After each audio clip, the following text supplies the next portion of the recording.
Amin Allahumma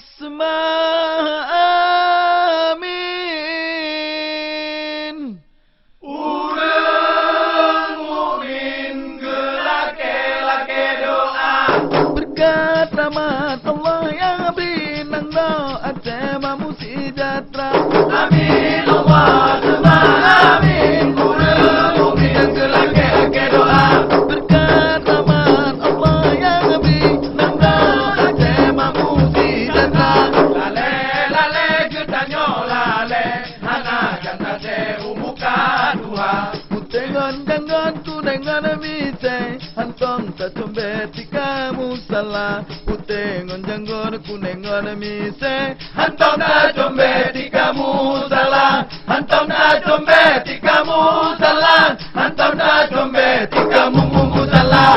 Lale lale getanyo lale, hana janta te kiamat dunia. Kutengon jangan ku dengan mise, hantong tak combet kamu salah. Kutengon jangan ku dengan mise, Hantong na dompet kamu salah. Lale lale lale. hai jun majud. Di pura-pura gunung, di kemenamung dalam donya. Pura di keruk, malam-malam di sepet. Malaikat tegeyudo tema. Saja wajah dua-dua pantun, pertama bin dua berdadah. Kala lantai yang bau urang-urang zaman, helalan takkan ai cukup setia. Hai jun majud di keruk gunung, di kemenamung dalam donya. Pura di keruk, malam di sepet. Malaikat tegeyudo tema. Hai jun maju Di keruk gunung, di kemenamung dalam donya. Pura di keruk, malam di sepet. Malaikat tegeyudo tema. Roh Pulau Pinang Di bedah gelombang tujuh, lam pertama yang di dalaminya melabur.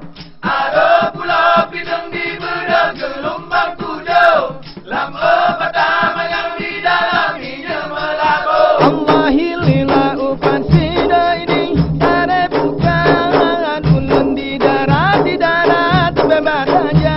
Hai putih dululan di dalam jerat. Hai mentang ingat guna yang kau. Ada pulau Pinang di bedah gelombang tujuh, lam pertama yang di dalaminya melabur.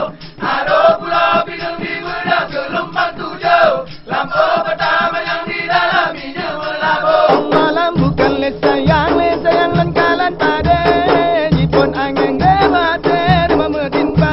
Hai senangan susah dalam hati. Hai hana lolahe bau reng luka.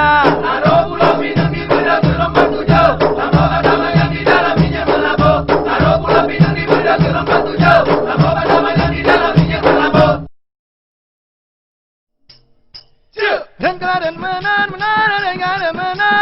Campur tengkuraja. Hai kutite bahate mah hai kutite. Pelihara. Hai kutimang payung kemang bahate mah. Pelihara. Lam donya puja ke Tuhan. Pelihara. Dengan malam besa gai lupa. Pelihara.